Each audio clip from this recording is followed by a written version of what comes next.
एकदम नवीन आहे. यापूर्वी कधीच केली नसेल ही रेसिपी. पाण्यामध्ये कोथिंबीर घालून तर पहा. अरे बापरे, आता ही काय नवीनच रेसिपी. तुम्हालाही प्रश्न पडला ना?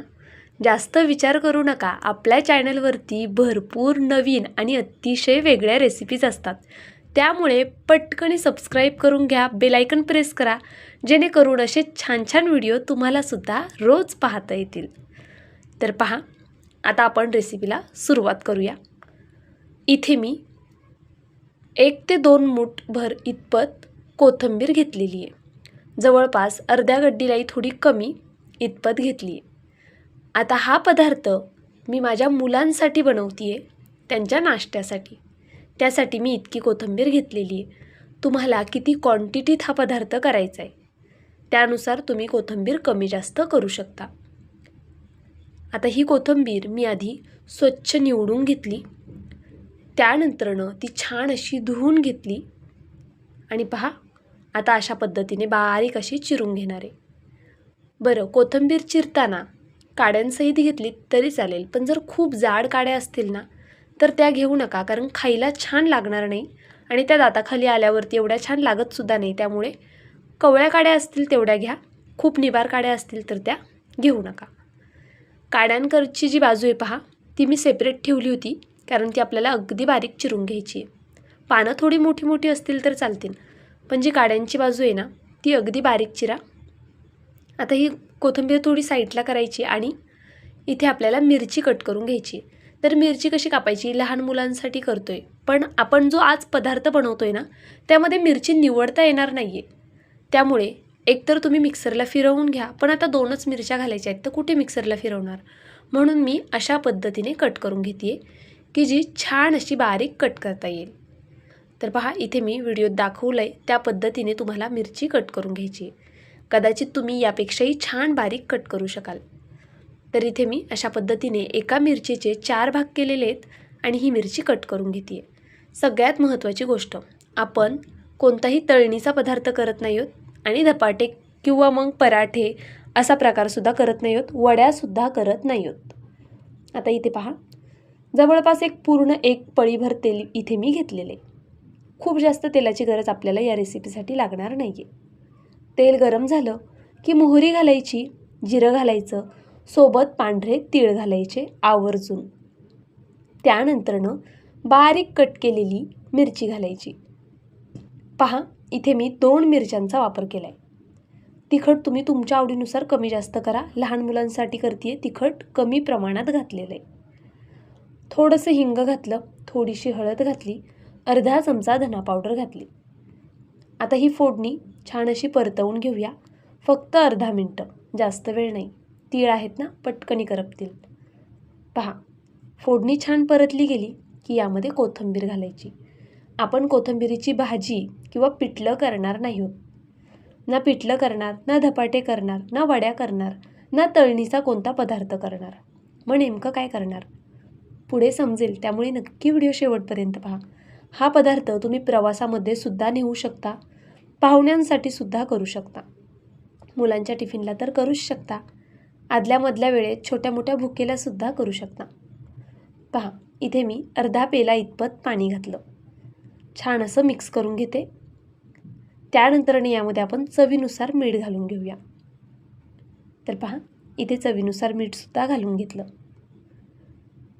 आता आपल्याला ह्याला थोडी उकळी येईपर्यंत वाट पाहायची आहे. हा पदार्थ एवढा कमाल आहे ना, एकदा केलात की नेहमी नेहमी कराल असाच आहे. पहा, इथे मी बेसन पीठ घेतलं आहे 1 वाटी. थोडं थोडं करून घालूया, किती लागते ते व्हिडिओच्या शेवटी तुम्हाला सांगते. तर पहा, इथे मी अशा पद्धतीने अगदी थोडं थोडं करून बेसन पीठ घालते आहे आणि एकीकडे कंटिन्यू हलवते आहे. म्हणजे कसं, या बेसन पिठाच्या गाठी होणार नाही. आता तुम्हाला वाटेल, अच्छा पिठलंच करते आहे, तर असं अजिबात नाही. कोणत्याही प्रकारचं पिठलं किंवा भाजीचा प्रकार करत नाही आहोत आणि वड्यासुद्धा करत नाही आहोत. तर पहा, इथे मी थोडं थोडं करून हे पिठलं घालते आहे आणि अशा पद्धतीने छान असं हे मॅश करूनसुद्धा घेते आहे, म्हणजे गाठी होणार नाही. मी 1 लहान वाटी बेसन पीठ घेतलं होतं आणि ते संपूर्ण आपल्याला लागलेलं आहे. आता एवढं पीठ मला पुरेसं वाटते, कारण आपण ह्याच्या गाठी फोडून जसजसं हे परतणार ना तसं ते थोडं घट्ट होणार.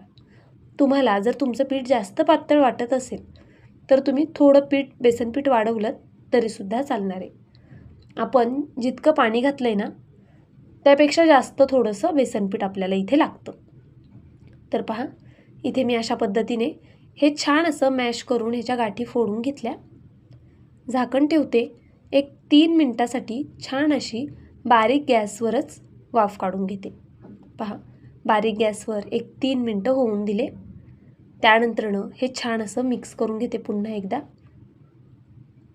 हा गोळा या कढईपासून सेपरेट होतोय, म्हणजेच हे व्यवस्थित असं पीठ शिजलं गेलेलं आहे. आता मी काय केलं, इथे गॅसची फ्लेम मीडियम केली आहे. मीडियम फ्लेमवर हे थोडंसं परतवून घेते. फक्त 1 मिनिटभर मी मीडियम फ्लेमवर हे परतवून घेतलं. त्यानंतरनं एका ताटाला आपल्याला थोडं तेल लावायचे. वड्या करणार नाही होत, नाहीतर तुम्हाला वाटेल ताटाला तेल लावलं म्हणजे आता वड्या करायच्या, तर असं अजिबात नाही आहे. ताटाला तेल यासाठी लावायचं, आपण हे पीठ काढून घेतल्यानंतरनं ते ताटाला चिटकून बसणार नाही. तर पहा, इथे मी संपूर्ण पीठ अशा पद्धतीने काढून घेतलं. आता हे पीठ खूप जास्त गरम आहे, त्यामुळे याला थोडं थंड होऊन देऊया. तुमच्या हाताला सोसेल ना इतपत आपल्याला हे पीठ थंड करून घ्यायचे. आता या पिठाच्या तुम्ही धपाटे केलेत ना तरी चालेल, किंवा डायरेक्ट लाटून आपण जसे पराठे करतो तसे पराठे केलेत तरी कमाला लागणार आहेत. पण आपण आज पराठे किंवा धपाटे नाही पाहतो. पहा, अशा पद्धतीने मी याचे बॉल्स तयार करून घेते. आता तुम्हाला वाटेल अच्छा बॉल्स करायचे आणि मग तळून घ्यायचे, तर नाही. मी व्हिडिओच्या सुरुवातीलाच तुम्हाला म्हटलं की आज आपण तळणीचा पदार्थ करणार नाही आहोत. पहा, अशा पद्धतीने मी याचे छान असे छोटे छोटे बॉल्स तयार करून घेते. जवळपास एका लिंबाच्या आकाराचे हे बॉल्स आहेत.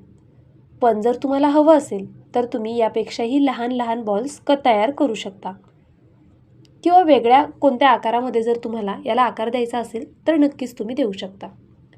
इथे मी हे सगळे बॉल्स तयार करून घेतले. जवळपास एक 8-10 बॉल्स तयार झालेले आहेत. 2 लहान मुलांच्या नाश्त्यासाठी उत्तम आहे. जास्त क्वांटिटीत करायचे तर सगळ्या साहित्याचं प्रमाण जास्त घ्यायचं. पहा, चाळणीला थोडं तेल लावून घेतलं. त्यानंतरनं हे बॉल्स आपल्याला यामध्ये ठेवून घ्यायचे. आता जर तुम्हाला हे बॉल्स वाफवायचे नसतील आणि तळूनच हा पदार्थ करायचा असेल तरी तुम्ही नक्कीच करू शकता. मोठ्या फ्लेमवरती गॅस छान असं तेल गरम करून घ्यायचं. गॅस मोठा करायचा आणि हे सगळे बॉल्स सोडायचे. मोठ्या फ्लेमवरच हे तळून घ्यायचे, तर कुरकुरीत होतील.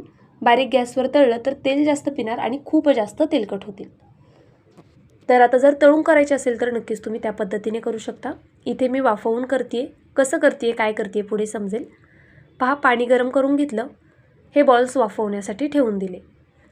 एक 3 ते 4 मिनटं फक्त वाफ काढून घेतलेली आहे. जास्त वेळ अजिबात लागणार नाही. पीठ आधी आपलं शिजलेलं आहे, त्यामुळे फक्त एक 3-4 मिनटं छान अशी वाफ काढून घ्यायची मीडियम गॅसवर. आता हे आपण एका प्लेटमध्ये काढून घेऊया. तर पहा, एक एक करून मी हे सगळे प्लेटमध्ये काढून घेते. आता हवं असेल तर तुम्ही हे असेच सुद्धा खाऊ शकता. खूप जास्त छान लागतात. पण आपल्याला जर पाहुण्यांसाठी करायचे किंवा मुलांच्या डब्यासाठी करायचे, मुलांसाठी करायचे खास करून, तर थोडं ॲट्रॅक्टिव्ह असेल ना दिसायला, तर मुलंसुद्धा आवडीने खातात. पहा, हे बॉल्स ना बऱ्यापैकी गरम आहेत. आत्ताच आपण चाळणीतून काढलेत तर हे बॉल्स गरम आहेत. थोडे रूम टेम्परेचरवर येऊन द्यायचे. त्यानंतरनं हे फ्रीजमध्ये ठेवायचे. म्हणजे कसं, थोडे असे ना रबर टाईप होतात आणि हे अजिबात तुटत नाहीत. अजिबात तुटत नाहीत म्हणजे आपला जर कलथा वगैरे लागला ना पटकनी तर तुटणार नाहीत. पुढची जी स्टेप आहे ती करायला सोपी जाईल. इथपर्यंतची प्रोसेस तुम्ही आदल्या रात्री करून ठेवू शकता फ्रीजमध्ये. दुसऱ्या दिवशी जेव्हा तुमचे पाहुणे येणार आहेत त्या टायमाला काढून पुढची प्रोसेस करा, किंवा मुलांच्या टिफिनसाठी करा. अगदी झटपट होणार. तुम्ही वेगवेगळ्या आकारात सुद्धा हा पदार्थ करू शकता. बरं, चला आता हे फ्रीजमधनं बाहेर काढले. मस्त असे हे सेट झालेले आहेत. पहा, अर्धी पळी तेल घेतले. या रेसिपीला खूप जास्त तेल लागणार नाही आहे. संपूर्ण रेसिपीसाठी मी म्हणेल 1 ते 1.5 पळीलाही कमी तेल लागलेलं आहे. जवळपास 1 पळी, जास्तीत जास्त 1.5 पळी इतकंच तेल आपल्या संपूर्ण रेसिपीला लागले. तर पहा, इथे मी कढईमध्ये थोडंसं तेल घातलं की लगेच मोहरी घालायची. तेल गरम झाल्यावर मोहरी छान तडतडली की जिरं घातलं. जिरंसुद्धा मस्त फुलले. पांढरे तीळ घालायचे. तीळ आवर्जून घाला, मुलांच्या तब्येतीसाठी चांगले असतात. काही लसणाच्या पाकळ्या ठेचून घातल्या, सोबतच कढीपत्ता घातला. आता ही फोडणी फक्त एक अर्धा मिनटं बारीक गॅसवर परतून घेऊया. जास्त वेळ परतायची नाही, नाहीतर मग जे तीळ आहेत ते करपून जाऊ शकतात. पहा, फोडणी थोडी परतवून घेतली की लगेचच यामध्ये आपण हे बॉल्स घालून घेऊया.